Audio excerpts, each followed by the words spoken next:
Let me, first of all, on behalf of the Center for Slavery and Justice, welcome you all to this workshop, Lincoln Emancipation and New Considerations.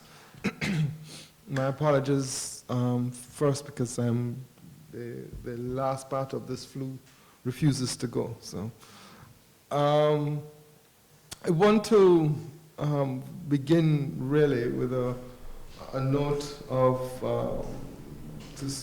apology for somebody who's not here and whose idea was actually this particular workshop.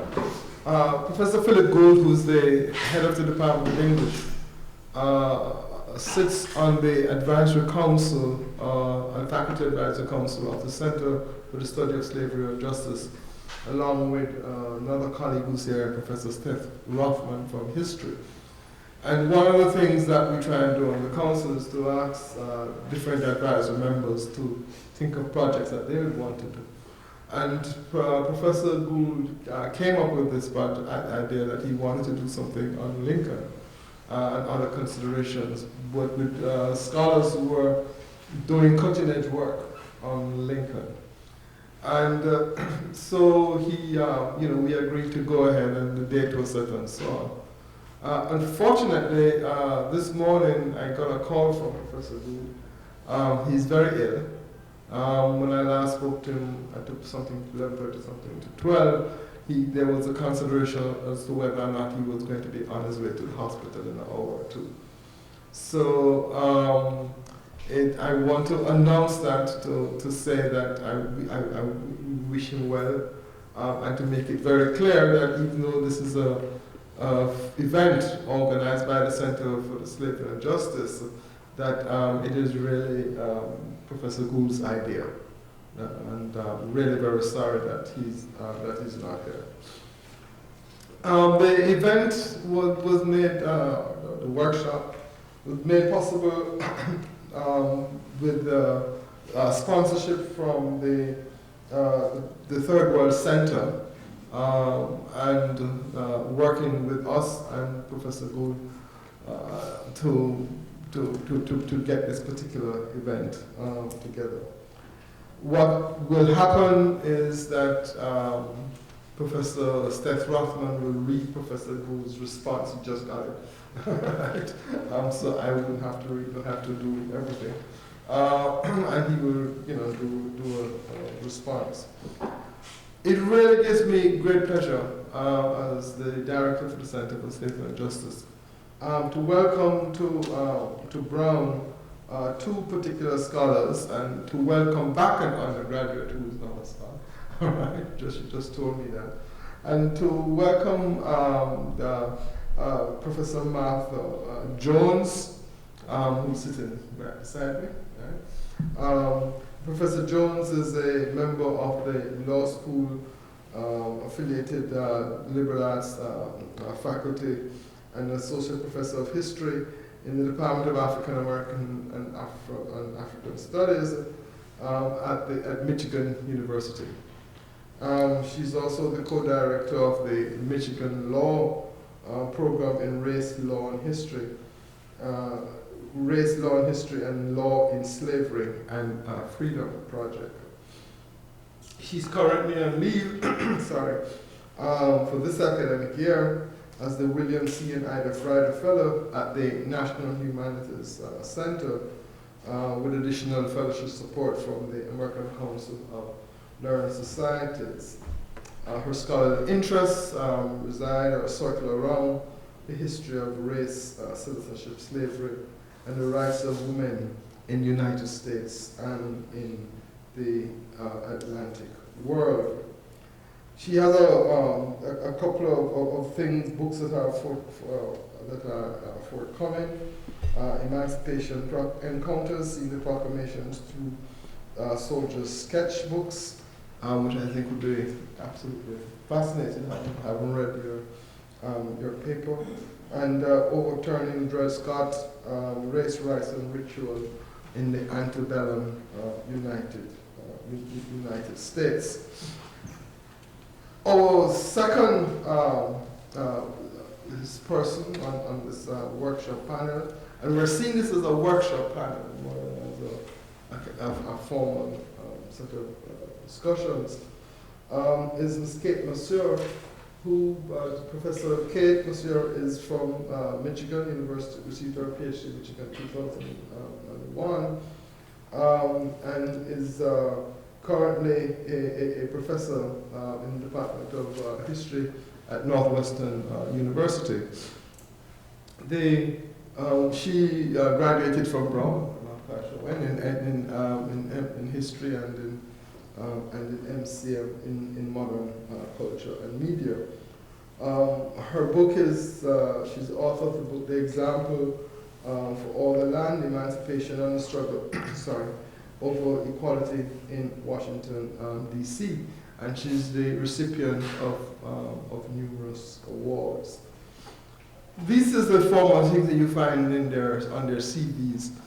But one of the reasons why they're here is that when we began the center, along with Professor Gould, to ask around who are the best scholars who are doing some cutting-edge work on this business of emancipation. And we did a short list. Both of your names came up all the time. And so it was that process that we then decided, okay, this is who we will have both of you here this afternoon. Then how we will do it is, or proceed, is that Kate would go first. Each will speak for about 20 to 30 minutes, right? And then Professor Jones will go second. Then we will have a response from Philip's response, Professor Gould's response, which Steph will read. And then I have a response as well, which I will also read. We will then have a conversation, and the floor will then be open for discussions. So once again, thank you both very much for taking the time to come, and welcome to Brown.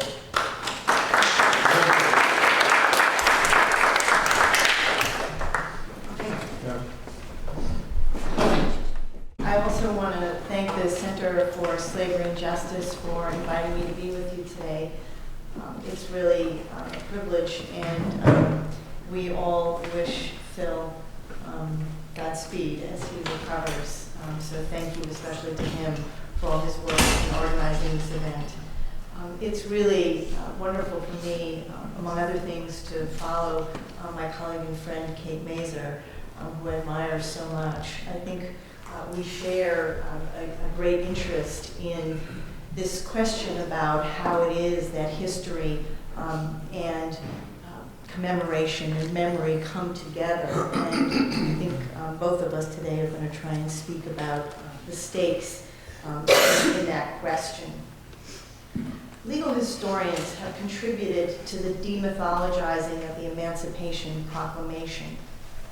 This has been by way of a pluralistic approach to the history of law, one that has probed the ideas of the president, his cabinet, military officers, and lawmakers to explore the constitutionality of the proclamation. It is a record of multiple and competing views. The text of the proclamation emerges as a site of contestation rather than as a fact, and the result is a history that goes to debunking the myth that Lincoln freed the slaves with the stroke of a pen. Omitted from this multifaceted analysis have been enslaved people themselves. Their views of the proclamation have been enshrouded in the second myth, that of January 1, 1863, as the day of Jubilee. Today, we'll peel back the layers of that myth to reveal how enslaved people also interpreted the proclamation. Their understandings of the text sometimes joined with and at other times opposed those of others. It was in these confrontations that the Emancipation Proclamation became law.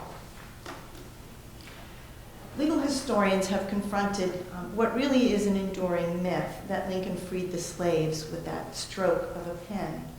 Aiming to dispel this, scholars have probed the mind of Lincoln himself, giving comparable weight to politics, military strategy, and constitutionality. The president arrived at the proclamation by way of an incremental process. Lincoln knew well that the terms of the proclamation did not wholly extinguish slavery in law, and this partial and largely unenforceable act was precisely what he intended. Members of the president's cabinet, congressional leaders, and even Union generals have been studied for their views of the proclamation as law. Their schemes, such as what Jim Oakes has termed Congress's military emancipation, were often at odds with the president. Union officers used formal and informal means to exceed Lincoln's restraint. The views of legal treatise writers, lawyers, and a few judges have helped further explain how the proclamation was viewed in its time. Some commentators, we learn, cast serious doubt upon the president's authority to promulgate such an edict. They wondered aloud whether Lincoln had jurisdiction over the Confederate States, and speculated that the proclamation was merely a temporary measure that would expire at the war's end. This work has been, in short, far-reaching, and it continues. Most recently, John Witt has reframed the history of the law of war in the United States by placing the Emancipation Proclamation at its center. For Witt, it was the proclamation that required the production and dissemination of 1863's Modern Code of War, authored by Francis Lieber and signed into law by Lincoln himself. This work has retired, I think, the stroke of a pen myth through an approach that recognizes the pluralism of American law and its reliance upon multiple sources of authority. Such authority may emerge from the state or quasi-state institutions and practices, and still the legality of the proclamation also rested in the hands of those capable of regarding the text, interpreting it, and then exercising the relative autonomy necessary to impose their interpretation. Law was more than the text. It was a site of contestation in which text vied with practice and custom to produce many legalities. The proclamation's legal history is not one that expounds and develops our understanding of judge-made legal doctrine. Instead, the Emancipation Proclamation was an instance of conflict between varying norms of interpretation. Courts have played a minor role in this history. There is a dearth of high court opinions upon which to draw for a history of the proclamation as doctrine. But we need not leave courts out altogether. There is still modest yet intriguing evidence about trial court interpretations. In the courthouses of the Confederacy, for example, the proclamation carried no weight. Slaves continued to be bought, sold, mortgaged, bequeathed, transported, and otherwise regarded by judges as property. Yes, the claim to property in persons was more difficult than ever to enforce. Still, courts proceeded by way of a powerful premise. The stroke of Lincoln's pen had freed not a soul. In the border states of Kentucky and Missouri, judges differed over how to interpret the proclamation. The case of Missouri versus Benjamin Williams asked whether a man once held as a slave in Arkansas, never having been manumitted, was to be regarded as a free man or a slave for the purposes of imposing criminal sanctions under Missouri law. Less than 1 week after the issuance of the proclamation, Benjamin Williams was arrested for felony theft. Williams pled not guilty, but was found liable by a jury. When it came to sentencing, the trial judge faced a crossroads. If William were an enslaved man, the penalty was a number of stripes or lashes, not to exceed 39. Were Williams free, state law provided that he served between 2 and 7 years in the penitentiary. The question turned, explained criminal court Judge Henry Clark on the Emancipation Proclamation. If the proclamation was good law, William was a free man subject to imprisonment. Were it not, he would be whipped and then released. Clover penned a lengthy opinion that reflected the legal debates. The proclamation covered the state of Arkansas, Clover wrote. No matter that Williams committed his offense in Missouri, his status rested upon having been enslaved in Arkansas. Thus, Clover concluded, Williams was a free man. It was a double-edged holding, of course. It affirmed the authority of the proclamation and Williams' liberty, while at the same time submitting the former slave to an extended prison sentence. The decision did not have high jurisprudential value in the end. Other trial courts remained at liberty to conclude otherwise. Still, Clover's opinion received extensive news coverage and suggests its political heft. The second case tells us how federal officials avoided judicial review. Robertson versus Utley began as a dramatic confrontation. George Robertson, a former Kentucky High Court judge, former Congress member, law professor, and slaveholder, challenged Colonel William Utley, a Massachusetts-born leader of the Union's 22nd Wisconsin Volunteers, sometimes termed the Abolitionist Brigade. It was fall of 1862, during what historians term the 100 days between the issuance of Lincoln's preliminary proclamation and the final edict of January 1. Utley's regiment took in a fugitive slave named Adam. Days later, Robertson appeared, asserting that he was Adam's owner and demanding custody of the young man. Utley refused. Adam had been abused, the colonel observed, and when queried, Adam declined to go with Robertson. It was a fraught confrontation with the two white men exchanging claims of authority and epithets. They reached an impasse when Utley challenged Robertson to take Adam, but only by force. Robertson appealed to the local courts and to Lincoln himself. He argued that Utley's detention of Adam was an unlawful interference with the property of loyal citizens of Kentucky, invoking the fugitive slave laws of 1793 and 1850. Utley countered that he was acting, quote, to support the Constitution, laws of Congress, and the proclamation of the President, meaning the September 1862 preliminary proclamation. This was not an isolated case. Many other slaveholders asserting loyalty to the Union clashed with officers in the field who refused to give up fugitives. Lincoln's interest in keeping the proclamation out of court was so keen that he offered a deal to Robertson, $500 in exchange for Adam's freedom.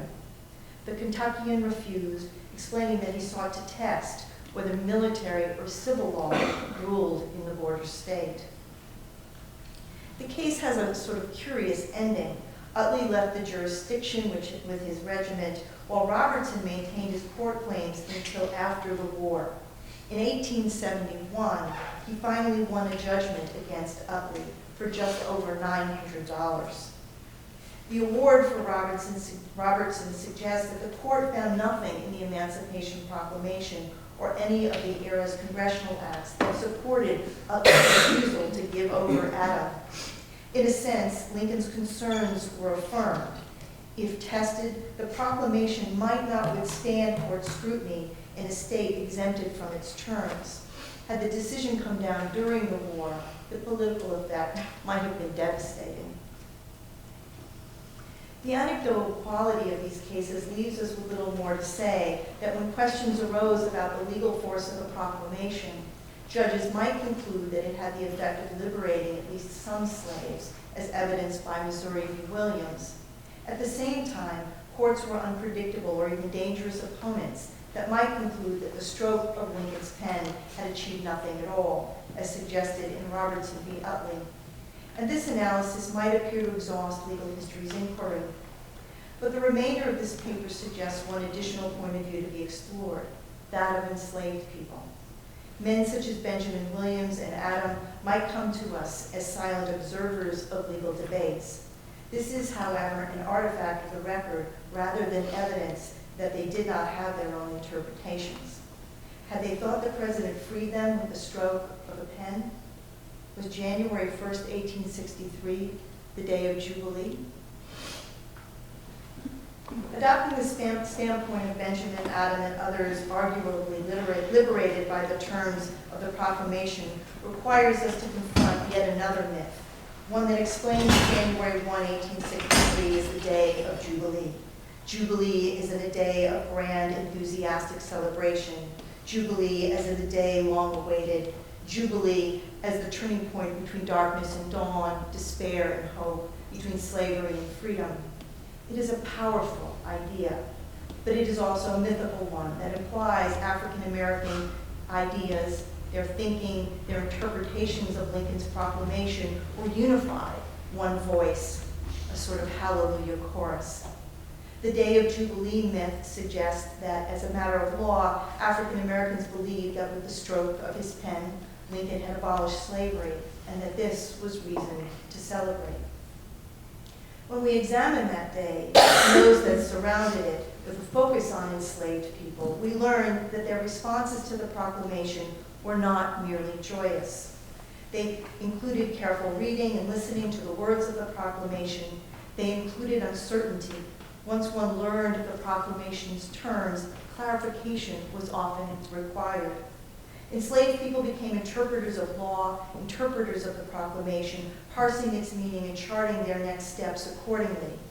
They encountered challengers, often in military garb, and we see how the proclamation was the occasion for contest over law, its fact, and its interpretation. The proclamation became law in the weeks and months surrounding January 1, 1863, in these very confrontations. From where was the Day of Jubilee myth derived? Like many myths, this one mixes fact with imagination. There were scenes of celebration, many of them elaborately staged on January 1, but such scenes were more complex than the myth can comfortably accommodate. Take, for example, the celebration held at Port Royal on the Sea Islands of South Carolina. It's one of the best documented of Southern celebrations. The region had been under Union control for more than 1 year on January 1. Thousands gathered, officers, soldiers, black and white, missionaries, and freed people. The afternoon-long program included prayers, speeches, an African-American color guard, and grand banquets. It was a jubilant occasion. But it was not, in fact, a celebration of Lincoln's final decree. Why not? No one in South Carolina yet knew the terms of the president's final proclamation on January 1st. What was read at Port Royal and at many such celebrations was the September 1862 preliminary proclamation. If January 1st was a day of Jubilee at Port Royal, that spirit was premised upon an incomplete understanding of the proclamation's terms.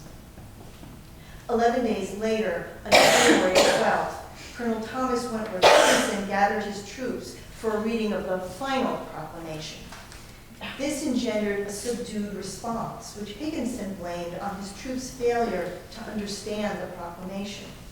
But it is just as likely that some of them did understand, and that their restrained response was in keeping with the proclamation's actual terms. By January 1st, Lincoln had not resolved to abolish slavery with the stroke of his pen. Slavery's extinction was incomplete. Jubilee celebrations were also held in northern cities. In Boston, Frederick Douglass was among the dignitaries. His reflections make plain how fraught such events were. Douglass felt alienated from the jubilant atmosphere. He was disappointed. Setting aside sentiment, Douglass undertook a more critical examination of the text, and it proved to be, in his words, extremely defective. It was not the abolition of slavery that he and others had hoped for. Instead, the document was, quote, one marked by discriminations and reservations, with lines of political geography and military strategy limiting freedom's course. In his final analysis, Douglass seized the opportunity to independently interpret the proclamation, and he pushed its meaning. Quote, I took the proclamation for a little more than it purported, and saw in its spirit a life and power far beyond its letter. Its meaning to me was the entire abolition of slavery, wherever the evil could be reached by the federal arm, and I saw that its moral power would extend much further. Douglass drew upon a mix of legal and moral interpretation as he formulated the meaning of the proclamation. His approach, which did not wholly turn on the Constitution, was one taken by many African Americans. The possibility that because resting as it did on the president's war powers, the proclamation might be a temporary measure was not lost on African Americans.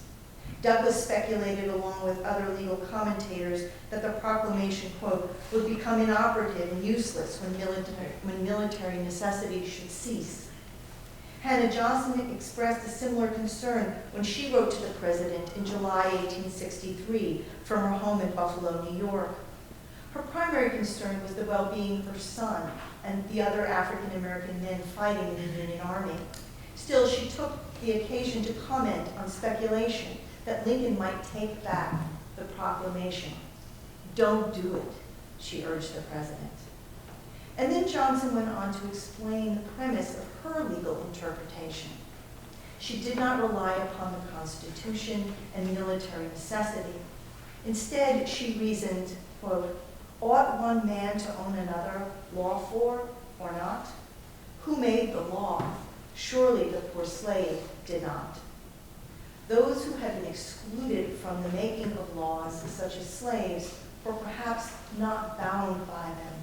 Johnson employed an alternative approach that left room for other interpretations of the proclamation, interpretations that bent the document in the direction of freedom for all enslaved people.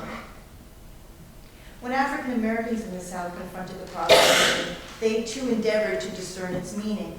Some scenes of interpretation were intimate.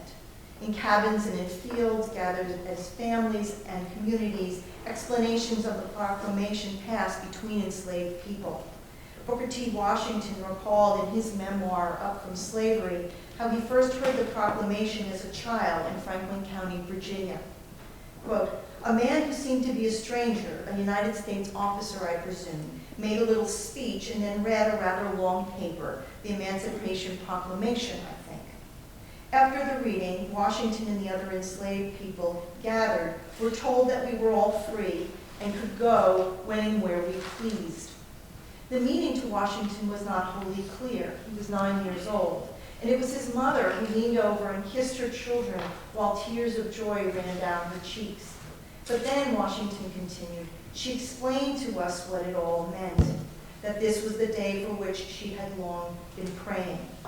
Washington's story includes joy in the face of slavery's end, but it also suggests the need for interpretation, in this case for children for whom hearing the proclamation read aloud was not sufficiently transparent. The myth of the Day of Jubilee rests upon such scenes of enslaved people gathered to hear the proclamation read. These were not mere ritual readings, nor were they scenes of simple celebration. Enslaved people gathered to hear the precise words of the text and interpret the decree for themselves. Listeners parsed the words, discerning their own relationship to the new law. One such reading took place in Washington, D.C.'s Camp Barker, a contraband camp. After a day-long celebration, Superintendent Danforth Nichols called everyone together for a reading. He read slowly and carefully and paused to explain the document's precise terms. Nichols related that, quote, any of them who came from North Carolina were free. He then went on to enumerate the proclamation's complex Virginia provisions, county by county. Here the assembly listened carefully, and as a newspaper reported it, exclamations sprang from all quarters of the room. People heard their own counties called out and replied, that's me, that's where I come from, and I'm free. Here again, we see the spirit of Jubilee mixed with discernment. Refugees listened for their counties to be named and then made a calculation about how the proclamation pertained to them. And we can well imagine how those from territories exempted from the proclamation felt disappointment rather than joy. The scene at Camp Barker suggests that some former slaves found certainty in the Emancipation Proclamation. Many others still had questions after encountering the text and used a range of strategies to understand its fractured and complex terms. Annie Smith, for example, recounted the day when news of the proclamation reached her plantation. Did it apply to her? Smith went to her owner to ask whether she was free. Upon learning she was, she left to be with her parents living nearby. She was certainly correct to want clarification. She lived in Kentucky, a state formerly excluded from the proclamation's terms. And still, the answer she received was one she embraced. She was free. Interpretations differed. Former slaves concluded they were free, while others insisted they were not. The disagreements that resulted tested competing readings of the proclamation. George Washington explained how he and his family waited for Union soldiers to back them up before acting on their understanding of the proclamation. We knew it was our right to be free, for the proclamation had long been issued. Yet, he explained, they still held us. The Washingtons faced slaveholders from whom the President's proclamation did not carry the force of law. Finally, when Union troops arrived on the scene, there was a confrontation. As the soldiers rode up, they said, "Hello, what are you doing here? Why have you not told these men that they are free, that they can go and come as they like?" Washington's family quickly packed up and fled, thinking that the cover provided by Union soldiers might be short-lived. Slaves clung to their alternative readings. In November 1864, Harriet Banks denounced those who had until recently held her in bondage in the eastern shore town of Vienna, Maryland. She had been told that, quote, Abraham Lincoln could not free me, that he had no right to do so. Still, Banks fled. Even as Lincoln himself might not have concurred with this view, Maryland, after all, was another of the loyal border states and exempt from the proclamation. Perhaps few among Maryland's white citizens would recognize her claim to freedom. Still, Banks took the opportunity to act, and Maryland lawmakers gave her added authority when on November 1, 1864, they abolished slavery. Lincoln did come to loom larger than other authorities. He was personally implored to arbitrate questions of slavery versus freedom. Lincoln could even be used against enslaved people's claims. Fannie Nelson recounted for federal officials how she had navigated a maze of laws as she pursued freedom. Her journey began in Kentucky, where her husband had enlisted in the Union Army. Mrs. Nelson explained that she came to learn that, quote, by orders of General Palmer, she was free, being the wife of a soldier. In turn, she demanded to be paid wages. She was, however, rebuffed by her owner's family, who invoked, of all authorities, the president. Nelson might receive wages, she was told, but not immediately. Quote, there was time enough to talk about this when Abe Lincoln said so. The implication was that Lincoln's views trumped the orders of a general. Nelson believed otherwise. To her, Lincoln and Palmer were of one mind with respect to her freedom. The proclamation became a lever of power, for whom depended on who had the capacity to enforce their interpretation. Sometimes former slaves wielded the proclamation like a shield. In an example from Mississippi, an assertion of the proclamation called Confederate scouts to doubt their authority. A former slave in the vicinity of Corinth ran into a Confederate patrol just 1 week after the proclamation was issued. When questioned, he gave a rather specific answer. He was free as of the first. He went on to explain his purpose in being out on the road. He had been sent out to act as a missionary to free others. When detained, he described a January 1st assembly during which Union officers had advised him that he was free. The pistol he carried underscored the veracity of his claim. Scouts in the field were uncertain about how to regard a former slave armed with a gun and the law. It was only Confederate officers later who directed that such men be turned over to civil authorities. The stakes were high in such confrontations, and asserting Lincoln's proclamation turned out to be a useful tactic. In such disputes, we see contests over the proclamation and its meaning. Slaves arrived at an expansive view of the text, making a wide berth for freedom. Military officials countered, leading to pitched disagreements. In an example from Louisiana, federal officials attempted to change enslaved people's views. Provost Marshal A.B. Long issued a printed circular, a broadside, in April 1863. He aimed to correct the, quote, generally received impression that the slaves of this parish are free by force of the presence of this army. To further prove his point, Long explained This parish, St. Martin, is accepted by name in the proclamation of President Lincoln. Long tried to counter those who read the proclamation as applying locally, but Long was more sympathetic to that view than his circular let on. From his correspondence, we learn that prior to January 1st, Long had shared the interpretation, the same interpretation of local enslaved people. He confessed, "I had encouraged the idea of freedom among slaves, not anticipating the exception of this parish from the proclamation." If his position as a Union officer had caused Long to change his view, enslaved people had less reason to do so, it seems. Their reading continued to be one that exempted their community, exempted their community from slavery. These confrontations continued throughout the war. Ideas expressed during informal exchanges resurfaced when former slaves had the opportunity to assert formal claims. In a January 1865 meeting, black ministers gathered at Sherman's Savannah headquarters to discuss the future of freed people in Georgia. It developed into a wide-ranging discussion. But the first question, the question that measured the capacity of these former slaves to be serious interlocutors, was about law. It was about the Emancipation Proclamation. Quote, "State what your understanding is in regard to the acts of Congress and President Lincoln's proclamation." Speaking for the 20 African-American leaders present was Garrison Frazier, a Baptist minister and former slave from North Carolina. Frazier explained, "So far as I understand, that if they would lay down their arms and submit to the law of the United States before the 1st of January 1863, all should be well. But if they did not, then all the slaves in the rebel states should be henceforth and forever free. This is what I understood." Frazier stayed close to the text. The proclamation was a partial measure, though a powerful one with the capacity to make some people forever free.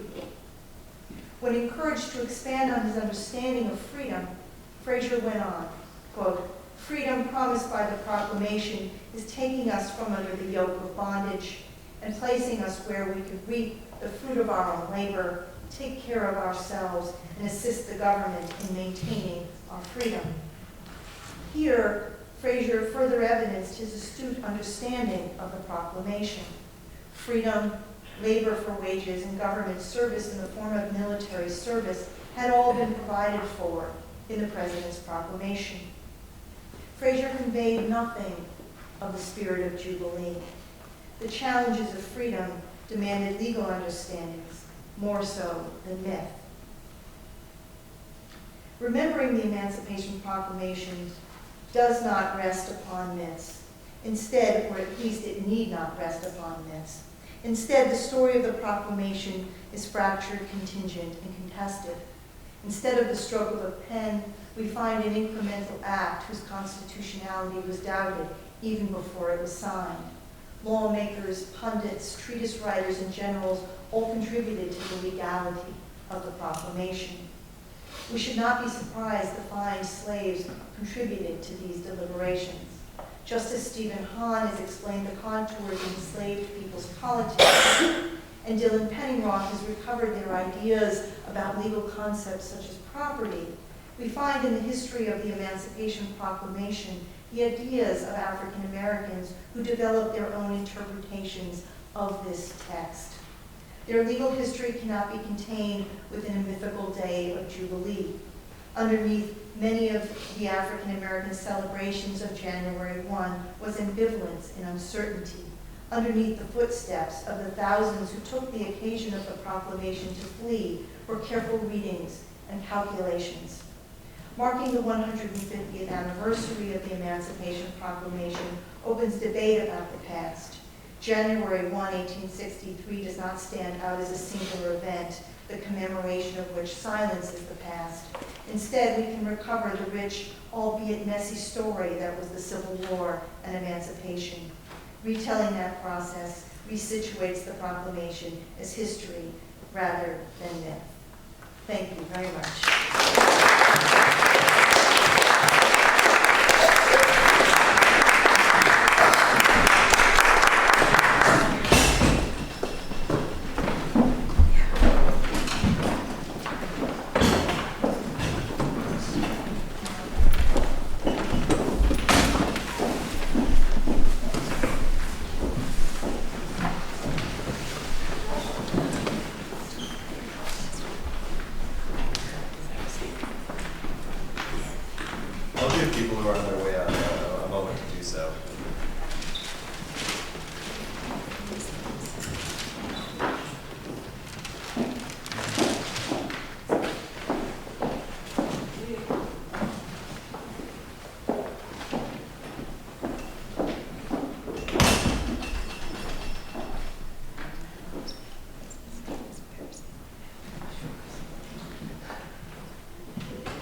Good afternoon, and thank you for being with us today. My name is Seth Rockman. I'm a professor in the History Department here and a member of the Advisory Board of the Center for the Study of Slavery and Justice. I know most of you have come to see Phil Gould, and for the next 15 minutes or so I will be impersonating him, which means that for the next 15 minutes I will be much smarter and erudite than I am in my everyday life, and so I will try to take pleasure in this, even as it may involve reading a script that I was just handed right on my way into the room. But before I share Phil's comments with you, let me just say that it really is a pleasure to welcome Kate Masur and Martha Jones to Brown's campus. They come from my tribe, my people, the realm of the historians, and it's really wonderful to see the work that they're doing and to engage in this conversation today. But now I become Phil Gould, so please bear with me. In his iconic essay, Nature, Emerson begins by complaining that we live in a quote-unquote retrospective age.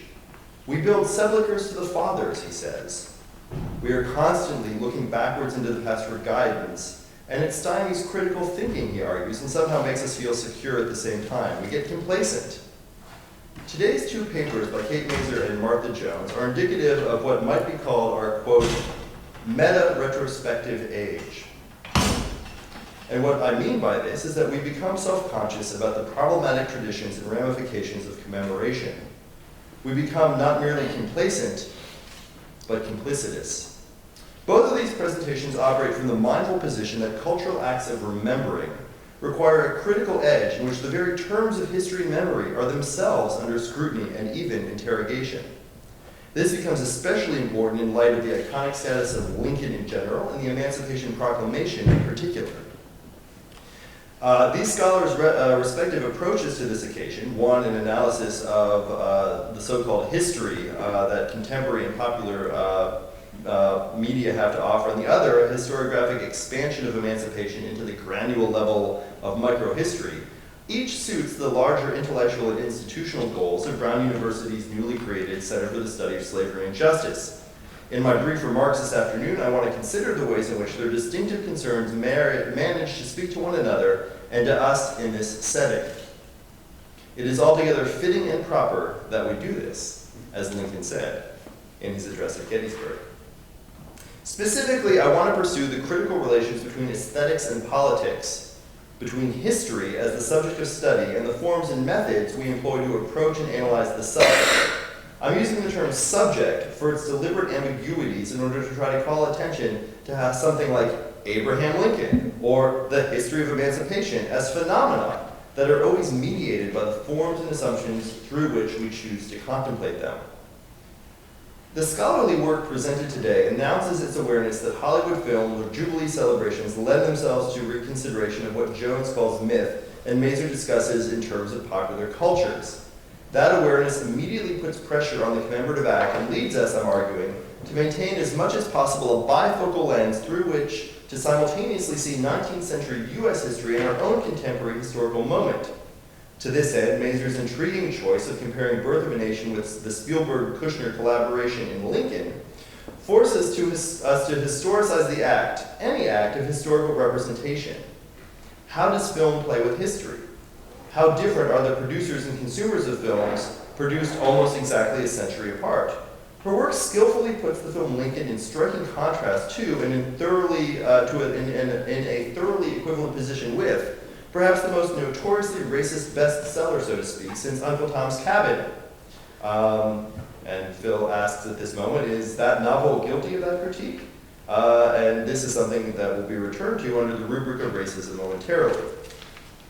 Well, so this same critical self-awareness underlies Martha Jones's historical methodology, which challenges the so-called great man theory of history, dating back to at least the 19th century Romantic historians, one that is captured in her poignant phrase, the stroke of a pen, Lincoln's pen that mythically sets the slaves free. In other words, one scholar sees film as an inevitably compromised position vis-a-vis history, and the other widens and deepens the historical purview to recuperate the forgotten or simply ignored actors in construing and constructing American emancipation. These two works, however, take up apparently distinctive subjects and time periods, so let's sort them out before finally connecting them in ways that will elicit further responses from the audience and perhaps even disagreement as well. Can Hollywood provide meaningful history? My sense is that in its historical productions, they are always already and inevitably compromised by myriad factors that turn mostly on financial and practical considerations. We might consider the premises underlying such a question, that there is an uncontaminated norm to which we can hold popular entertainments claiming to be historical, or that the business of entertainment should be held to the same codes and standards of scholarly research as the Organization of American Historians or the American Historical Association would. Over the last year, there has been, for example, a good deal of contentious discussion about Quentin Tarantino's film Django Unchained, much of which generally takes this commentary, much of which takes it to task for sacrificing history to the aesthetic and cinematic imagination. Like Spielberg and Kushner's Lincoln, the film begs the question about the history that film is, in this case, perhaps ethically expected to represent. Masur deftly navigates this issue as she puts Birth of a Nation in the context of its time and place while recognizing its racial toxicity. She takes us through the political stakes of filming the historical record of Reconstruction in the 19-teens, a period characterized by widespread nativist backlash, lynching campaigns, and de facto white supremacist enforcement of the racial regime of the postbellum South. I would point out that her careful uncovering of the film's political intentions and revisions helps to explain why the film is not entitled Birth of a State. Griffith's pro-slavery, pro-Southern polemics are founded upon a fear and resentment against the U.S. federal state, one that is created and executed by the Lincoln administration. The Nation, rather, suggests the character of the Southern people of the Confederacy and their zealous scions who represent the true champions of American freedom as it resides in the hearts and minds of citizens rather than in the impersonal apparatus of the modern state. To my mind, that film's thematic agenda is all the more striking in light of the progressive era in which it emerges. Contrasted, for example, with the era's influential historians like Charles Beard, who viewed U.S. history through the materialist and socialist rubrics of class, economic interests, and a la Marx, the forms of property and means of production dominant in any one time. In contrast, Griffith's romantic view of the Old South and the New South rejects such economic determinism and returns history rightfully to the spirit of the people, Southern white people, presumably preserving the American promise of individual and local liberties. Her engagement with the issue of the film's treatment of racial and political histories comes to the position that movies can be good and bad simultaneously, if not paradoxically. Birth of a Nation is, quote, both technically magnificent and defined by its virulent racism. Some have made the same claims of Tarantino's films, historical or otherwise, likewise about some of Shakespeare's historical plays written for the Globe Theater. For other viewers and critics, the movie Lincoln's general objection of African Americans, general depiction of African Americans, patient, stoic, maligned, physically or more often emotionally brutalized, constitutes the same problem and produces the same conclusion.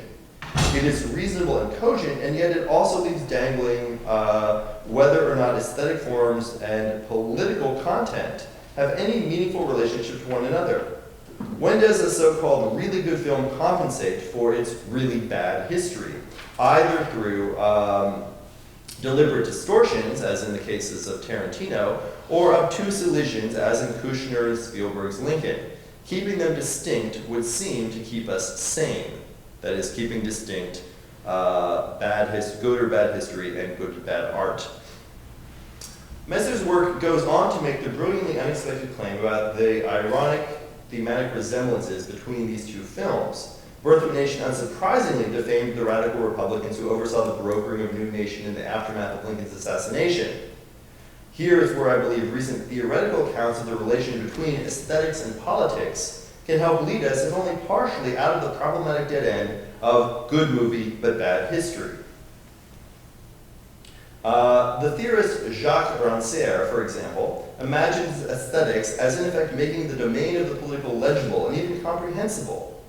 Representational codes, the textual or visual cues identifying certain kinds of ideas as political, a host of conventions and antecedents operating in public discourse today, the formal myriad languages that help sift through the separate and multiple, if overlapping, discourses out of which the political beings emerge, all of these are part of any political regime's claims to legitimacy and power.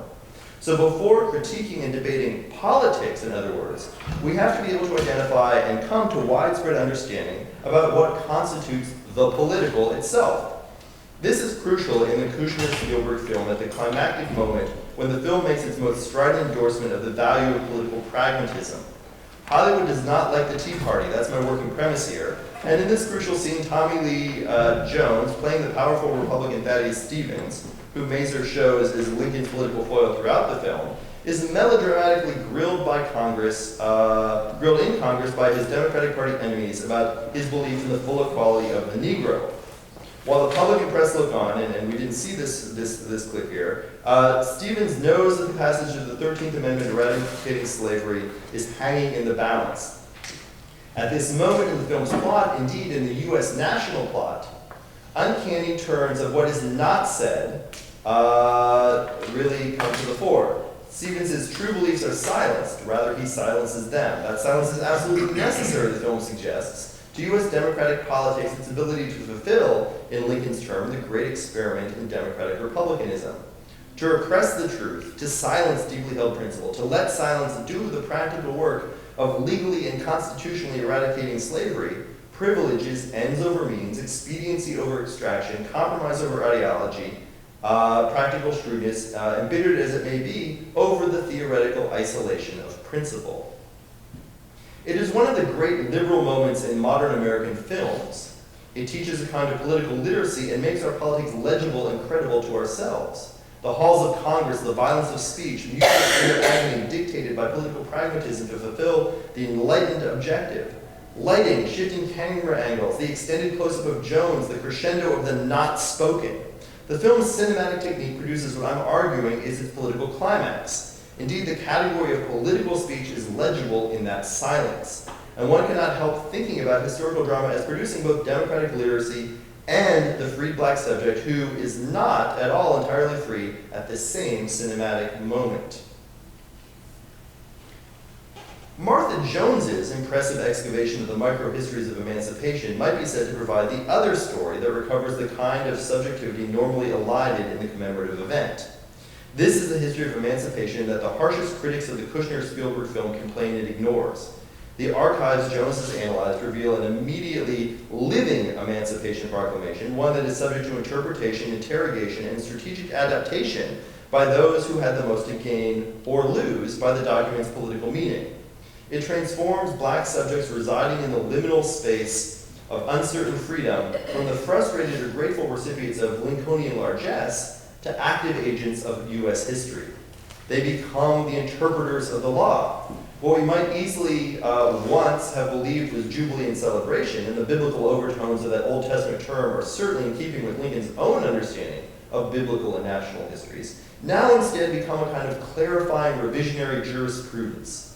African Americans, as well as some Union officers lucky enough to wield the law as a wartime moral and military tool, become legal analysts and theorists.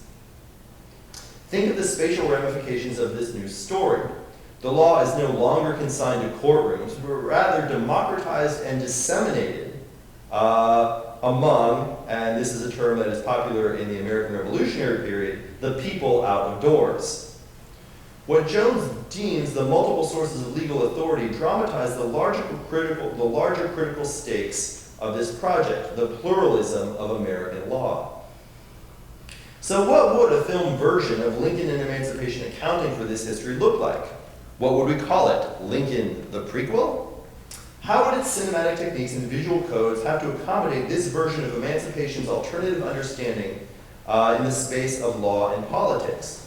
It would differ from the Spielberg film insofar as the former contrasts the political conversation in private, Lincoln in his cabinet, Lincoln and Stevens in the basement, the meeting of the operatives about bribes for votes, with the paradoxical sanctimony and invective of political speech conducted in the White House and on Capitol Hill.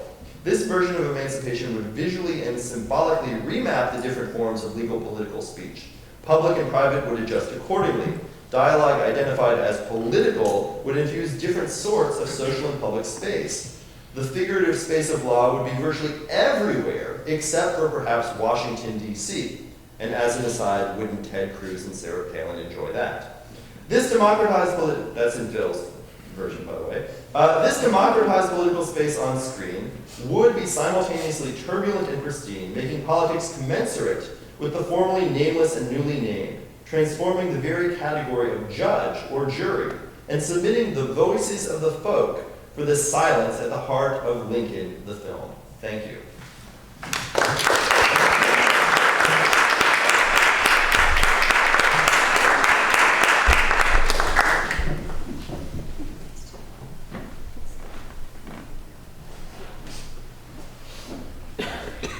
Thank you, Phil, Ada, Bayer, Steph Rothman.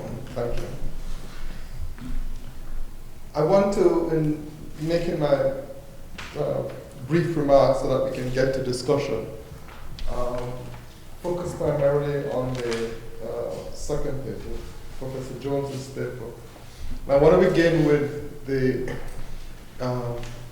first phrase of the title of the paper, Emancipation as Translation. I think that there are a couple of issues that this paper brings to the fore, which might be useful for our discussion. At the heart of the paper is the issue of how does one define a moment which creates the ground for something else. How does that moment in defining it become history? How does it become written about, narrativized, understood, and grappled with?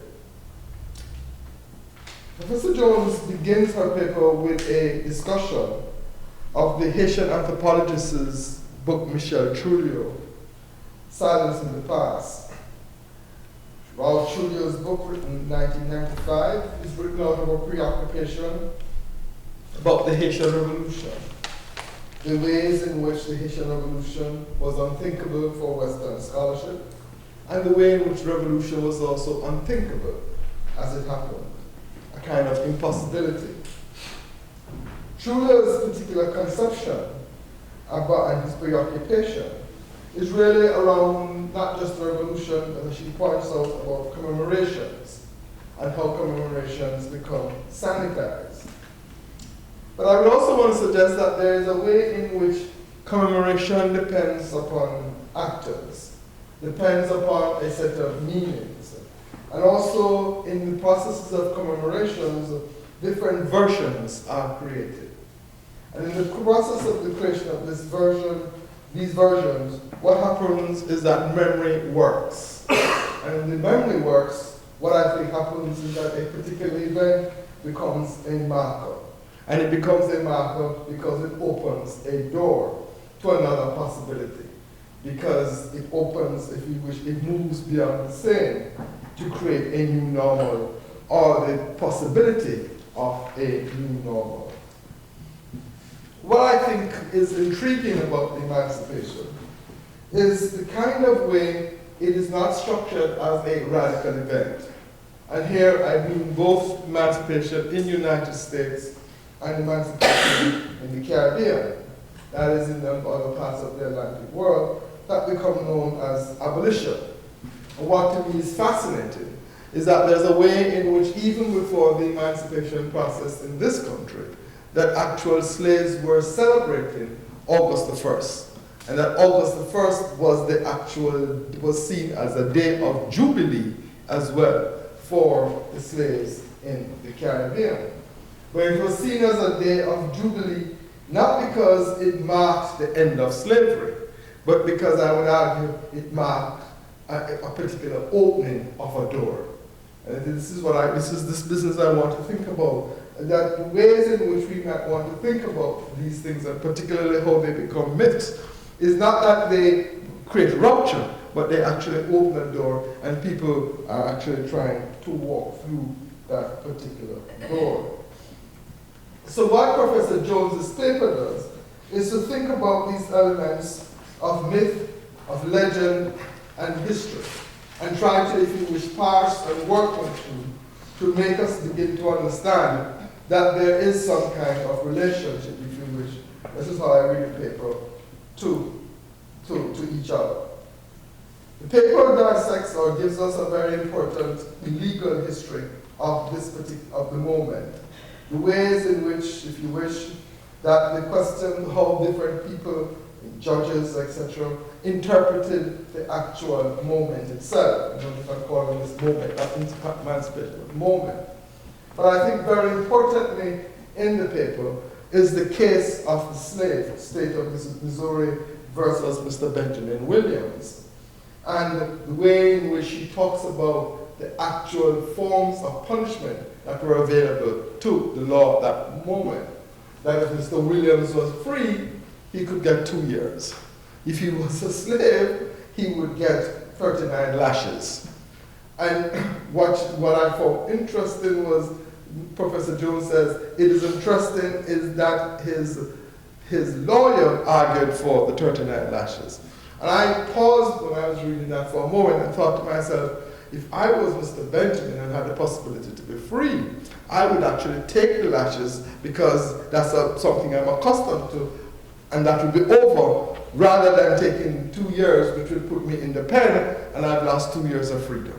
So that, in other words, in the calculus of being weighed, what it is that one would do. And that may seem like offensive, but I'm trying to think what might go on in the mind of somebody who might just be free, and who wasn't accustomed to lashes, and who said, okay, let me take that, and then I can go on to do something else as offensive as the lashes are. So what I think what is important in this, and what Philip Gold has pointed out, is precisely what actually did the slaves thought. How did they work through this business of law? How did they pass it out? How did they reinterpret it? And my argument is that when I read this paper, is that what seems to have happened is that the slaves themselves saw the moment as a way to push the law in a certain direction. In other words, that they reinterpret the law to suit their own specific understandings of what they desired as freedom. So what I find fascinating is to think about a stroke of a pen, and to link the stroke of a pen as a moment, and to think, okay, here are a set of people who are enslaved, who realize that there's a proclamation, realizes, as Douglas so eloquently does, that the limitations of that proclamation, but who are willing to reinterpret that proclamation to be fully free in whatever way that they can. And what strikes me, therefore, as well, is the way that the same thing happens in the Caribbean. It's the same way in which the business of abolition, the Queen Victoria Freers, what was the law? From Parliament? Was it really about apprenticeship for 4 years, or was it not apprenticeship for 4 years? How could we reinterpret this to mean something else, and to make us, if you wish, fully free? So that because what is happening at the moment, and I keep on saying at the moment, whether it's a proclamation or the Abolition Act in the Caribbean, what is happening at the moment is not this a set of contestations, but what you have are a set of actors, slave, planters, and others who are supported in the system or whatever, and all those actors now find themselves from one day to the next in a fundamental set of different positions. And that they then have to work through what those positions may look like. What those, not just law, but what new customs have to happen. What customs do they have to change? What form of punishments do they have to give? And so on and so forth. And all of that, I think, becomes really becomes extremely, if you wish, important. And I think the paper helps us to understand that. And why it becomes important to think about it as a certain kind of process which we are talking about, rather than, as I understand it, just the stroke of the pen. So if the moment creates, if you wish, this new ground, then the question that I have to ask, however, is that will it not be mythologized? In other words, there is always, I think, a way in which when something new happens, that the actual narrative of that new has both a historical fact, which you point out, but also over time develops a certain myth. And I'm not sure, you historians can take that if I'm wrong, I'm not sure that actually that the myth does not become part of the way in which people tell the actual story itself over time. And if that is so, then it would seem to me that we also have to take into account the myth, not just as myth, i.e. let us expose this myth, I mean, in a way that we talk about it, but also begin to think, how do we think about myth as a part of a living memory for set of events that people may actually be involved in. And so what I find interesting is to go back to Trillo, and the book Silence in the Past, is that Trillo has a phrase in which he says that the problems of determining what belongs to the past, Michelle Robb says, multiply tenfold when the past is said to be collective. And therefore, I think this is really critical. So this is not an individual thing, this is collective.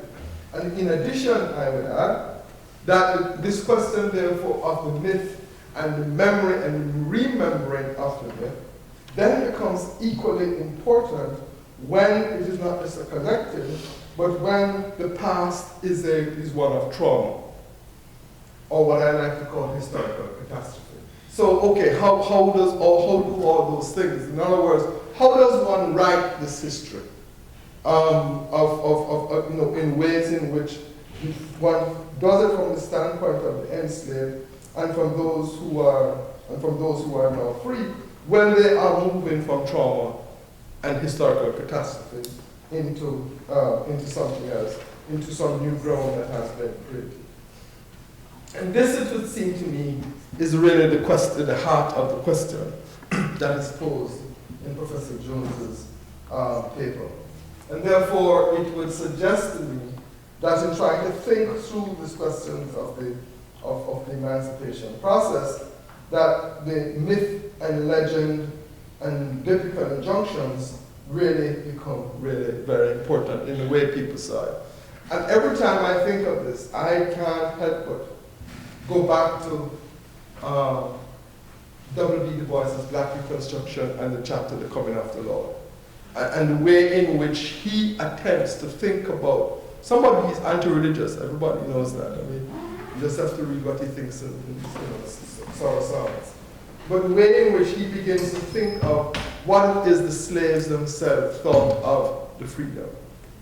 So he's very clear about schools, about 40 acres and a mule, about expectations, about people walking to town and so on and so forth. But he's also attempting to describe a way in which those who were enslaved were trying to think about and practice freedom in a specific moment. Not in the terms that we may think about it, but in terms that they may think about it. So that therefore, my point is that to think through this business of the enslaved and emancipation and Jubilee is really to think about this question of history, or work of historical knowledge, to think about this question of myth and legend, and to think about this question of myth, legend, and memory as it relates to the business of trauma. My position is that all these things are still not settled, that the jury is very much out on these particular issues, and that we may want to think through in a way that you have posed, to put law inside there. And I think the real benefit of this paper is to put law inside there in a way that many of us may not have actually considered how to put law within this particular frame. So I would just want to say thanks very much for a stimulating paper, right? And hopefully we can then begin to have a discussion. Thanks very much.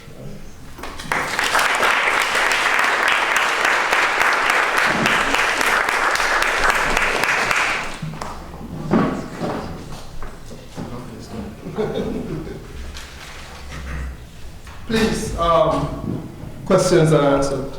We have quite some time. We have an hour.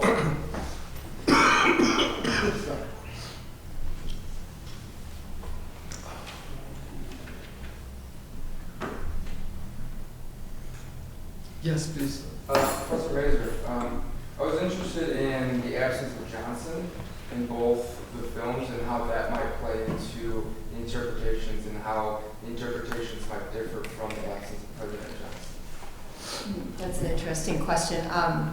So the question is, where's Andrew Johnson? I mean, I guess in Lincoln, it's pretty clear that chronologically we don't get to Johnson's presidency. And from the current day perspective, I mean, obviously anything is possible in film, and so why then wouldn't Spielberg and Kushner want to project forward and show us a little preview of that? Well, I think the reason's obvious, because right now Johnson is in the current sort of historical milieu, Johnson's a terrible president. We don't really want to talk about Johnson's presidency right now, just because it would be a real downer at the end of the movie to think that that's where we nationally are going. Birth of a Nation is more interesting in a way, because clearly there was a president of the United States, but Birth of a Nation acts as if basically the de facto president of the United States during Reconstruction was Thaddeus Stevens, right? And so in order to explain what Griffith and other people who thought the way he did, in order to explain the kind of terrible imposition of so-called radical rule on the South, you sort of skip over what the relationship between those congressional radicals and the President of the United States, and you act as if the President was a non-entity, right? And now the reality is, of course, Johnson is not a non-entity, and he created the Reconstruction program in 1865 and 1866 that was actually enacted, but the film sort of skips over that. Now, I just want to sort of respond a little bit to Phil's comments, because I think this is relevant, and it comes up often when I talk about Spielberg's Lincoln and film in general. The notion of how do you separate sort of your judgment about the film as a film from your judgment about the history that the film portrays. I don't actually see that as a complicated question. I feel like there are ways of, it's possible for a film to be sort of a great film that's also a really horrible history, and I don't have any problem with that. I mean, I was thinking about the Leni Riefenstahl, the Nazi filmmaker. There was a documentary about her a while ago, like kind of really acclaimed filmmaker who put her considerable talents to use in the service of the Nazi regime. And the aesthetics have created a conversation about, is there such a thing as a Nazi aesthetic? That's an interesting question.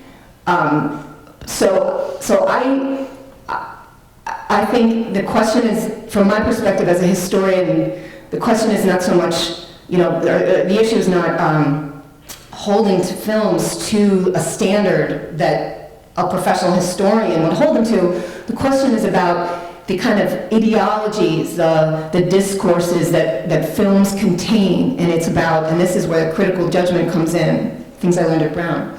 It's about thinking about narrative, about thinking about what is this film, what is the message that this film is conveying, right? And so I could care less how accurate in some ways the movie Lincoln is, except for the fact that the filmmakers made a really big deal about how accurate it was, so they really invite people to come in and say, well, that was wrong and that was wrong.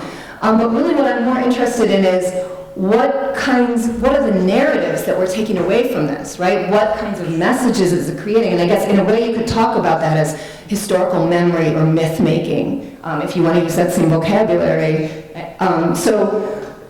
So, you know, in that sense, I don't care that Griffith didn't talk about Johnson, you know, except to the extent that the omission of Johnson is serving a narrative purpose. And that purpose is to put all of the blame for what they thought went wrong during Reconstruction on Stevens. Do you know what I mean? So it's not like, oh, Johnson, you know, so that's where I'm going with that.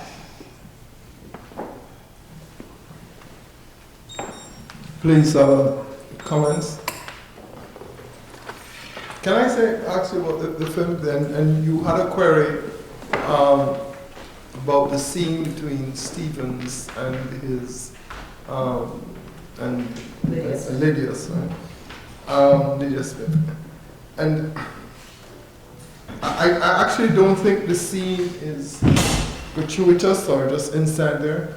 I think there are a couple of moments in the film where Spielberg essentially reinscribes a certain lack of black agency. And if you, from the meeting with the soldiers to the moment where he and the butler are in a set of conversations, to the actual moment where Stevens hands the proclamation, you know, the authentic proclamation, to Lydia, and the way it is read. And I remember, I've watched the movie twice, and I remember at each of those moments saying to myself, okay, what this is essentially doing is finally saying in the end, you know, we have given you this, right? And you know, her response is, read again for me, it is enough, you know, etc., etc. And I wanted to ask that because that's one of the things that struck me about it, that the entire movie, that there is the way in which, you know, stroke of the pen and so on and so forth.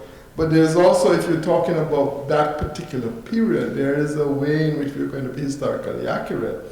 You really have to begin to talk about the soldiers in the Union Army and the black folks who are leaving the plantation and so on and so forth, and that kind of relationship and that, you know, and so on. But there is nothing about that at all in the movie.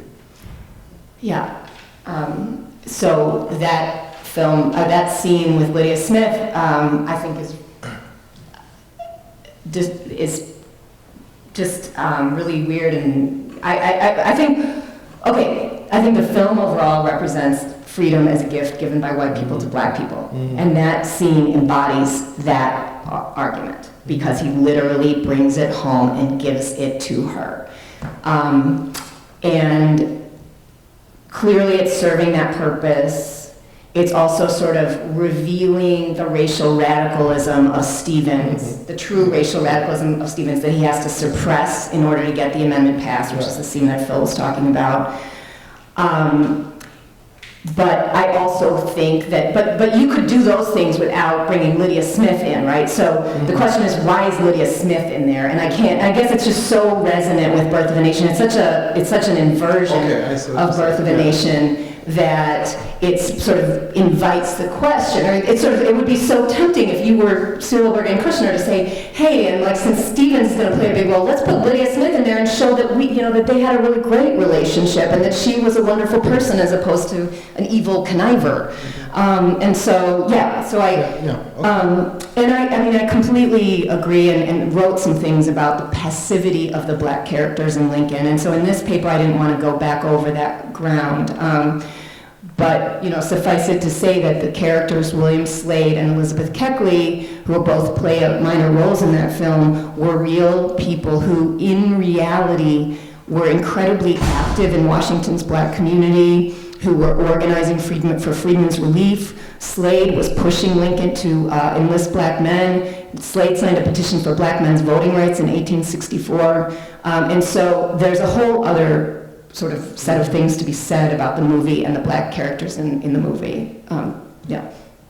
Can I just jump in on this, because I also thought a lot about that scene with Stevens and Smith, and hearing Kate talk about the film's overall resonances with Birth of a Nation made me think about that scene differently, particularly because it's a scene that ends, if I'm not misremembering, with them in bed. And so here, I think that in some ways, I want to read Kushner and Spielberg as sort of inviting, opening the door to what was something that Griffith was right up front about, which was that black women's sexuality was a particular dimension of the problematic of Reconstruction and the corruption of Reconstruction.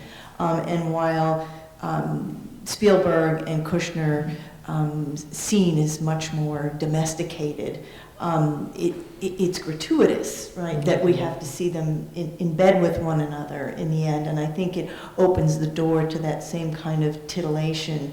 And maybe you've said this elsewhere, but no, it opens the door to that kind of titillation that leaves me more troubled than I think I was before you talked. I was reading it more generously toward the filmmakers. I was trying to overturn it, and I made this comment to this editor at the New York Times about how, like, well, it's so chaste. It's, you know, like they're in bed, but like they don't embrace actually. So I feel like if they were really, I mean, I completely understand what you're saying, but on the other hand, I feel like it's such a timid embrace of the idea that interracial relationships are okay that like they don't even, you know, and then the person I was talking to said, come on, they're middle-aged people, what do you expect they're going to be doing? But we never even see Lincoln and Mary Todd. That's a good point. And, and although we see him undressing and her. but you know, their intimacy is much more at the center of the film. Sorry. No, that's a great point. Thank you for saying that. Yes, please. Do you think that you've talked about how Lincoln and Thaddeus Stevens are used as foils? Do you think Lydia Smith could be being used as a foil for Mary Todd Lincoln? That's The fact that Stevens and her relationship is very understated versus Lincoln and Mary Todd Lincoln, as portrayed as in the movie, is very dramatic, at times over the top. I think that's also an interesting question, and I would more likely say that the more obvious sort of pair with Mary Todd Lincoln is Elizabeth Keckley, because they're often seen together, and they're kind of in this kind of coupling. They're like, Keckley is Mary Todd Lincoln's companion in some ways, and you know, and in that sense, I think the one scene where Keckley actually has something kind of major to say, she and Lincoln are standing in front of the White House, and Lincoln says, you know, what are you going to do once freedom is at hand? Of course, Keckley's already free, but she says, I hate this line, she says, I don't know, my people haven't given that any thought, freedom is first. So in other words, she's basically like, we have no time to think about what we would do after freedom. Well, that's just ridiculous. I mean, of course people thought about what they would do if they were free. But then she also says, I am a mother, my son died in the war. Her son was in fact a soldier, and so she kind of says, I want what every mother of a dead soldier would want, you know. And I think that is an interesting juxtaposition with Mary Lincoln, who also loses a child in the movie, but yet still has children still living, or two at that point, whereas Keckley had one son and he was dead. Both of them are mothers. And, you know, I don't know sort of where to go with that, except for that, you know, Keckley's role is so small that we can't know, the movie doesn't give us very much sort of information, but we're made to sort of think, I think, that there's a universal kind of maternal sense of loss that Keckley's loss of her son is sort of similar to Mary Todd Lincoln's losses and to all mothers' losses. And I feel like, again, what that scene does is elide race and slavery. You know, it sort of turns Keckley into like a universal figure. Now, there's nothing really wrong with that, except for the fact that, you know, she had a very different life experience. She was born into slavery. She earned money to purchase her way out of slavery. She moved from St. Louis to Washington. I mean, she just was, you know, did not have the same, and her life experiences were very defined by the fact that she was a person of African descent. And conversely, Mary Lincoln's life experiences, you know, were that of a white woman of enormous privilege from a Kentucky slave-owning family. Yeah. You had it. And then go back to you. All right, so this is a question from Martha Jones. And I want to ask you to think a little bit about our historiographical moment, right? So what are people going to say when they look back at the kind of scholarship that's being produced here in the aughts and the teens? And this comes out of what Tony had suggested about sort of the myth-making that's involved in talking about the past.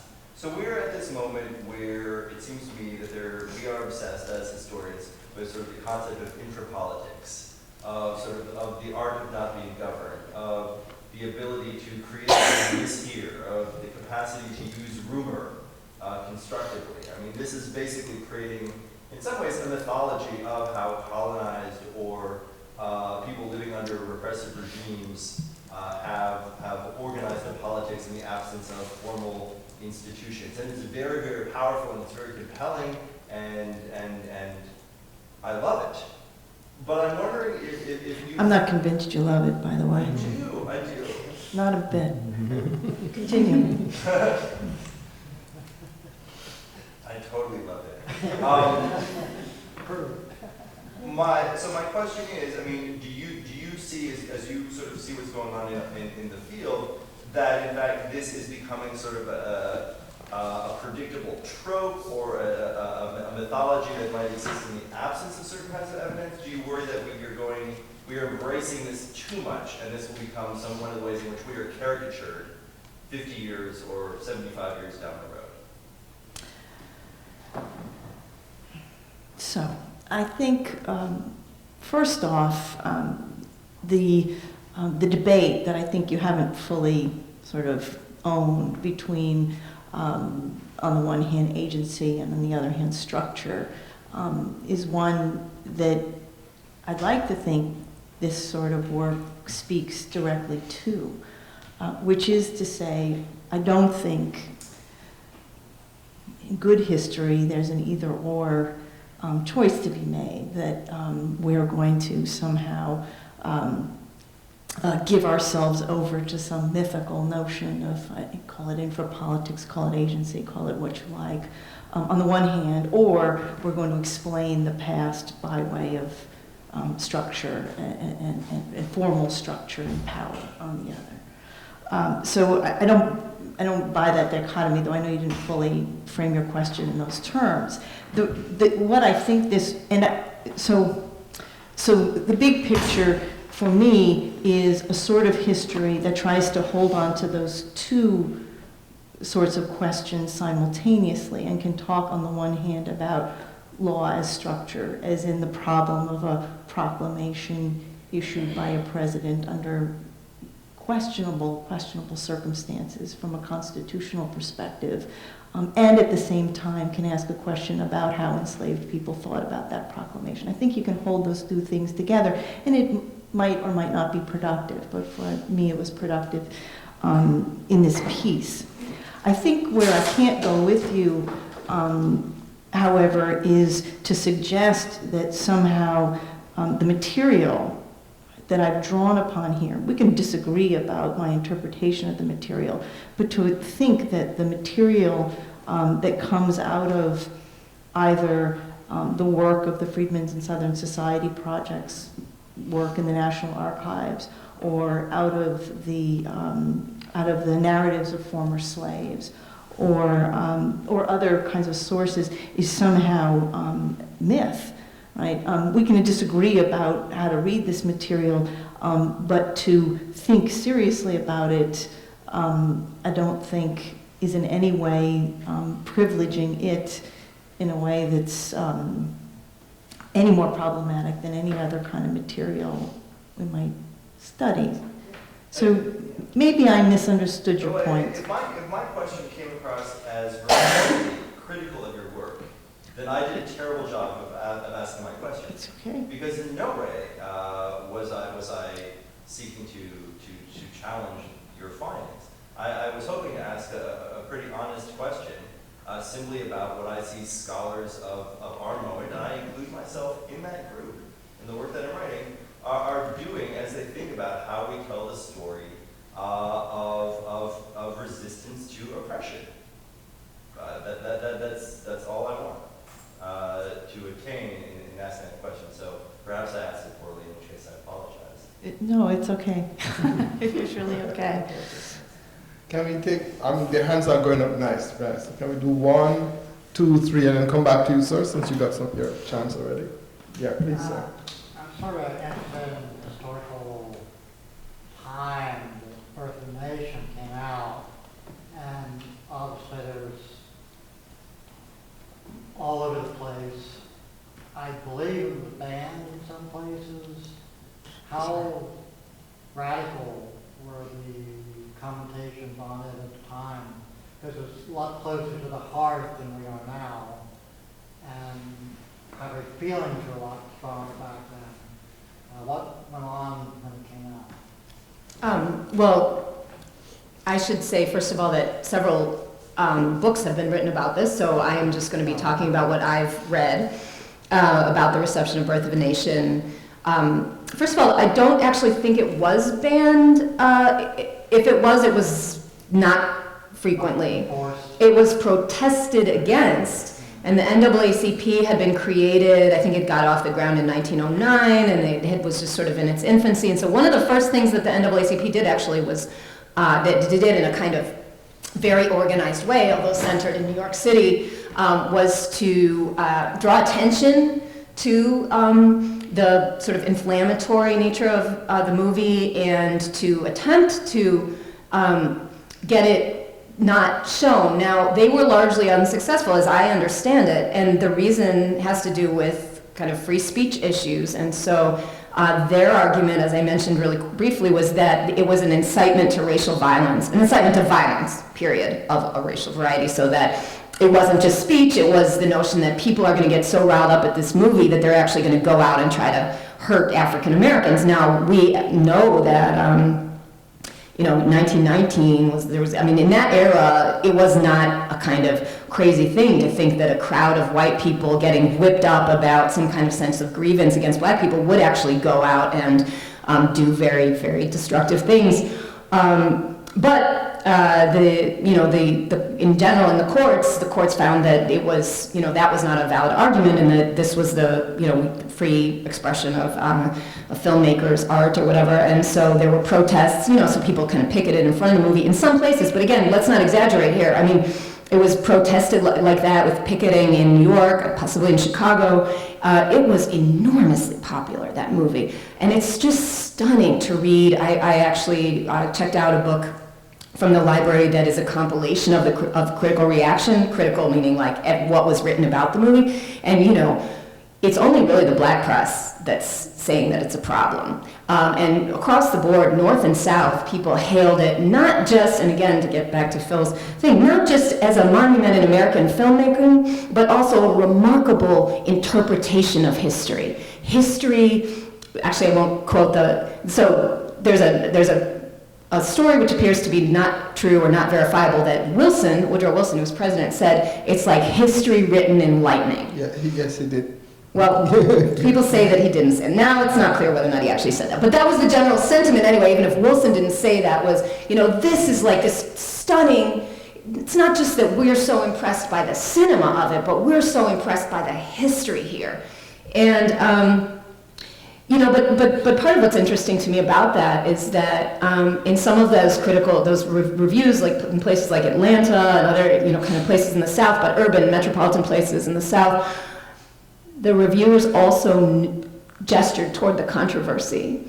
So they said, you know, as in your face, they didn't use that word, as in your face as this might be, this is phenomenal. You know, so they sort of say, we know that he's saying something that he's going out there. So, and I like to emphasize that just because it's not like everyone just easily swallowed this stuff, right? So there was a little bit of a kind of wow factor, like really going out there. And the last thing I'll say on this is that Griffith invented that Klan costume. The Reconstruction Ku Klux Klan did not have uniform costumes with white pointy hats. And so and this was at a time of the resurgence of the Ku Klux Klan. And there's a bit of a debate about the causal relationship between the movie and the resurgence of the Klan. There were other reasons why the Klan would have been kind of reorganizing and doing different things in that era. But there's very little doubt, as I understand it, that the modern day, what we picture to be what the Klan wears, actually drew on the film more than it did on the original Klan, which was from Reconstruction. So there's a lot of resonance between the film and the kind of real moment that it came out in. Yes, please. I have a question for Professor Masur.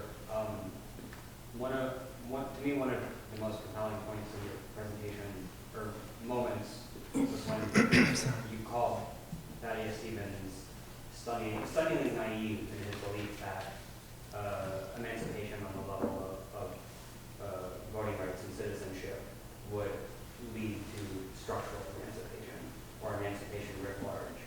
And I want to kind of push on the absent professor's, I forget his name, point that the political position of Lincoln is liberalism. Because, and I think this is part of, you know, the kind of method that he's working with, i.e. Jacques Masur, who I don't think can take race into account very well.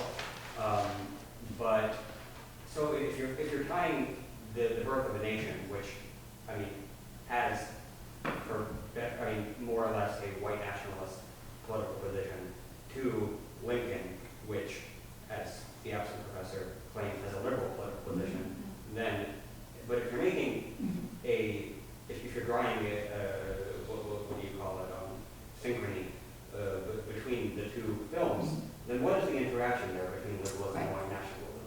Then, you know, are they isomorphic or what?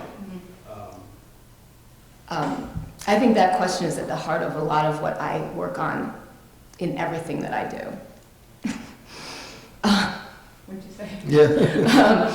So I keep coming back to that question. So I think Lincoln is a liberal film. I agree with that. I think, and I think that all of the silences in Lincoln, which we've been talking about, suggest a relationship between liberalism and white national. Well, I don't know about white. I don't know if I would use the term white nationalism, but kind of racism.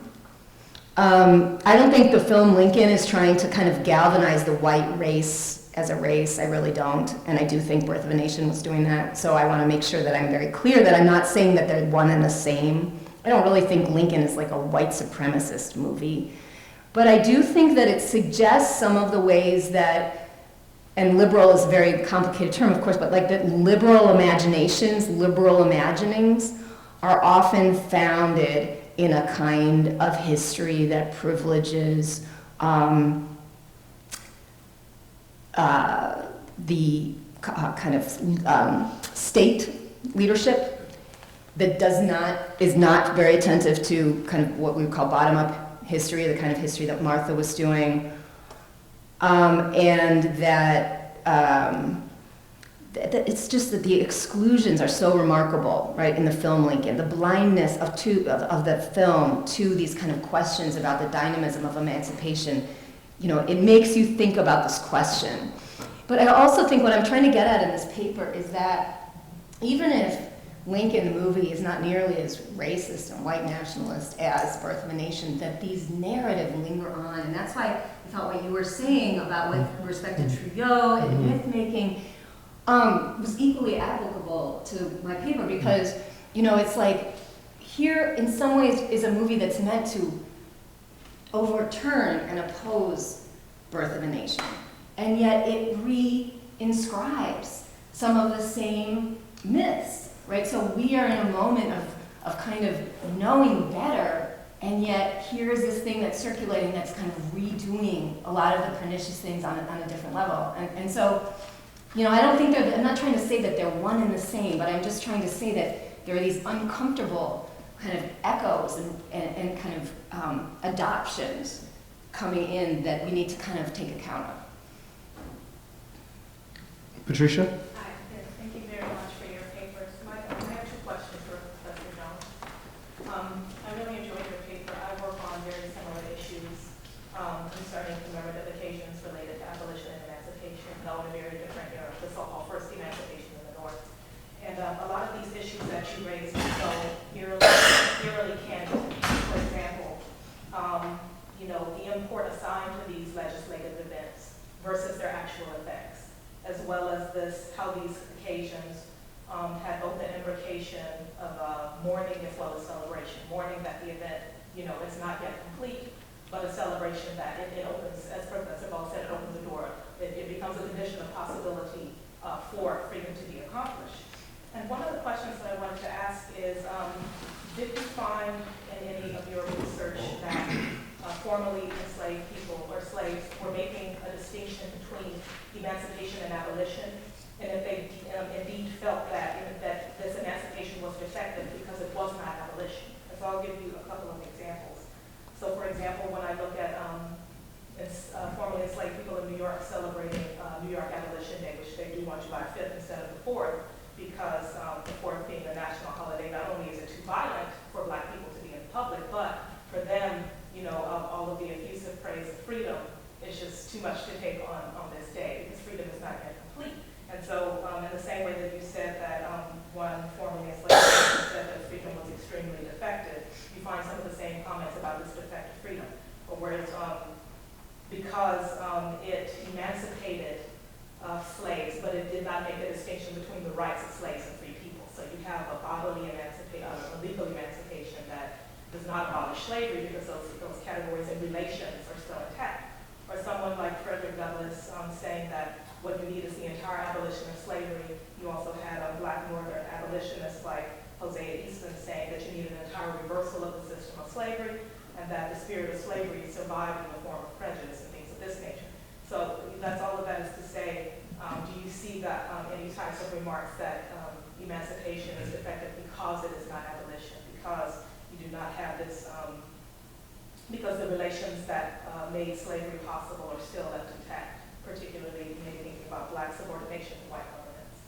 And my second question is whether the commemorative occasions, such as January 1st, marking Emancipation Proclamation, contain a significance that exceeds the event that they ostensibly commemorate. And I'm thinking in particular, you mentioned that a community, I believe in South Carolina, even though they celebrated on January 1st, they were not yet aware of the Emancipation Proclamation, and they were actually commemorating a September 2nd event. And I know, for example, in the antebellum era, a lot of free Black communities celebrated January 1st as the abolition of the slave trade. And so I was curious as if there was some type of overlap there that you knew of. Like, is there a longer memory of emancipation and abolition? January 1st being the abolition of the slave trade. Oh, here's January 1st, so we're going to use, because this holiday has some significance to us.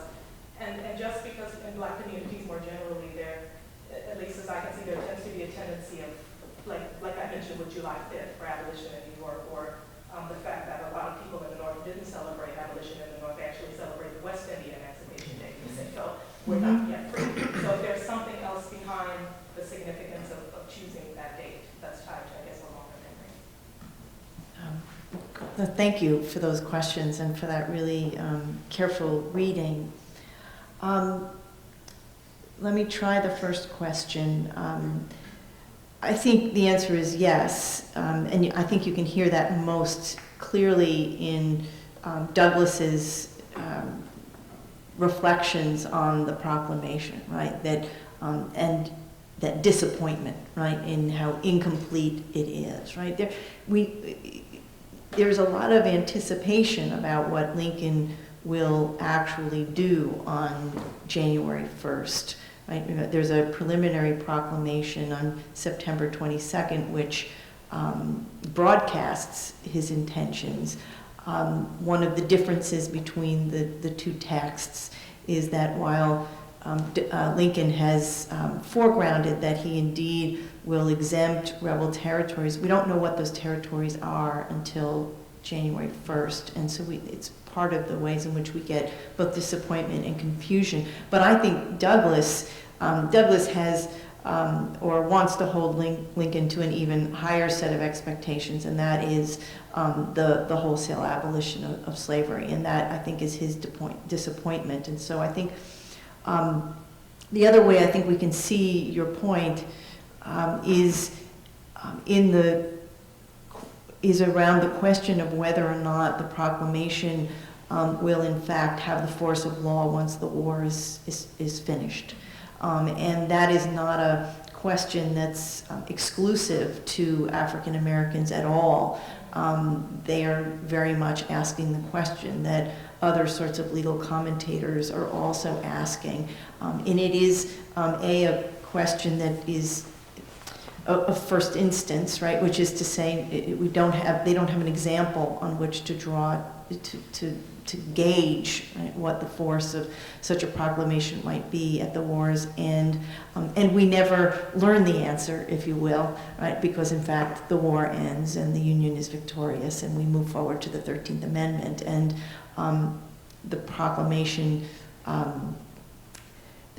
does get tested after the war, but I'm going to bracket that out for the moment. But by and large, the proclamation doesn't get tested in the ways that would give us a more doctrinal way of thinking about that problem. But I think that question exists in part is embodied in that query, will the proclamation actually hold once the war is finished? On your second question, what do I want to say? I think that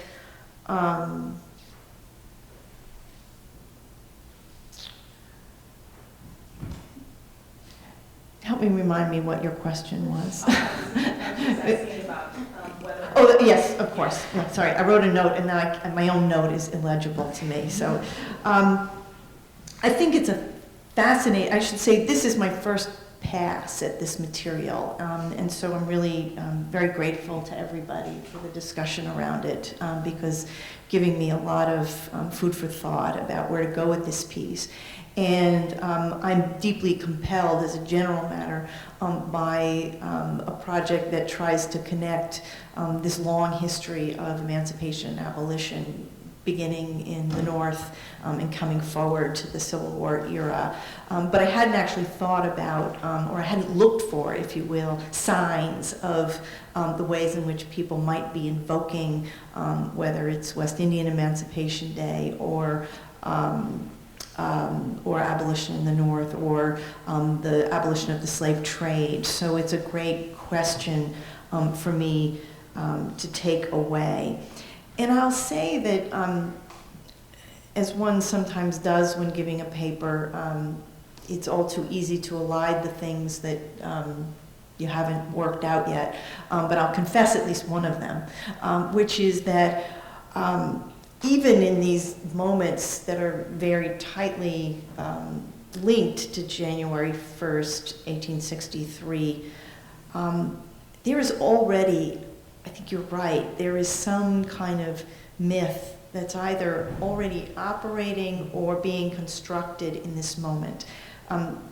Even the Booker T. Washington example, maybe you caught it, but Washington tells the story about having heard the proclamation read, about being deemed free, about his mother explaining it to him. The problem is that the year is 1865, not 1863. And so part of what I'm intrigued by is that when people later recount the moment of their liberation, or at least the moment oftentimes of their liberation as they mark it, they place themselves at January 1st, 1863, when we actually read the text, it's not likely and it's not possible. It's either not possible or it's not likely that it actually, they're speaking of the Emancipation Proclamation at all. And I think that, so even in this moment, people are placing themselves within the myth, or they're constructing the myth, I'm not sure yet how to think about it, and retelling their own stories. I think there's something more important, if you will, about telling you about yourself as having been freed by Lincoln's stroke of a pen, in retrospect, than having, say, been freed by the act of a constitutional convention in the state of Maryland. So I think that very quickly, the idea and the power of this idea, perhaps of this myth of January 1st, takes hold, and even in the months and the years just after that moment, people rewrite their own stories to fit with that. And so I think there's a lot more to think about that, and maybe part of it is that people are already primed in a sense around emancipation and anniversaries and commemorations, and one wants to situate themselves more closely to that, the moment that you expect will be remembered, rather than November 1st, 1864, which is when Maryland abolishes slavery. Who remembers that? You do. No, I do. We both work on Maryland. I remember that, but most folks don't, right? In the same way that they remember January 1st. So it's thorny to figure out, but I think it's really worth thinking about. So thank you for the questions. Okay. Any more questions? Yeah, you have one. Sorry. Yeah. I just have another question for Professor Masur. And my question is to do with the narrative of film versus monograph, and how those two different ways of telling the story affect how the story is told. Because when you're talking about, for instance, Mary Lincoln, she, during the entire film, would have been wearing black. But then they made a choice when filming not to put her in all black, because that would feed into the idea that she was kind of out there. At the same time, this is going to be the lasting image. So how does the responsibility of a monograph versus the responsibility of a film play into the choices that are made and then the myths that are created? I don't actually think that filmmakers have a responsibility to history, but I think historians do. And so I think films tend to be about 2 hours. They're multi-dimensional in a way that a text is difficult for a history book to be, although I think with illustrations and with links and with footnotes, there's a lot of dimensionality to a history monograph also. But I basically don't think that filmmakers are historians, and so I don't think they really have, you said, what are the responsibilities? I don't think they have responsibilities, and I think that's one of the reasons why Django Unchained is such an interesting movie, because whatchamacallit, Tarantino didn't feel any obligation to history at all. I mean, it was sort of whatever, loosely set in some antebellum situation. It was a montage of different styles, of borrowing, of sort of pastiche, and I got no problem with that. I just I think so nobody's mentioned 12 Years a Slave yet, but I think that I guess it just is opening just now here. It hasn't opened. So I had the opportunity to see it in Chicago, in Evanston, and so that's a very, very different film from any of the films we've been talking about. And it reveals to those who would sort of doubt this, that the enormous variety of ways you can make a movie about slavery. So I actually, I just think the notion that, and I'm not making a claim about the truthfulness of 12 Years a Slave, I'm just saying that the filmmakers have the wonderful ability to do whatever they want. And so that's why it's so important to read films for the messages that they're delivering, right? Because they, unlike us, they don't have to pay any attention, or they can choose the extent to which they're going to pay attention to the sources. And so I actually think that is precisely why we should critically analyze films. Okay, can I thank our speakers?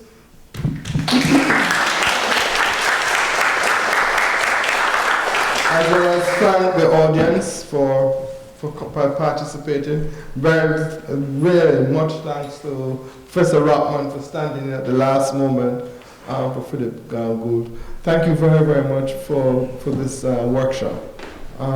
There is a reception outside there for you all, so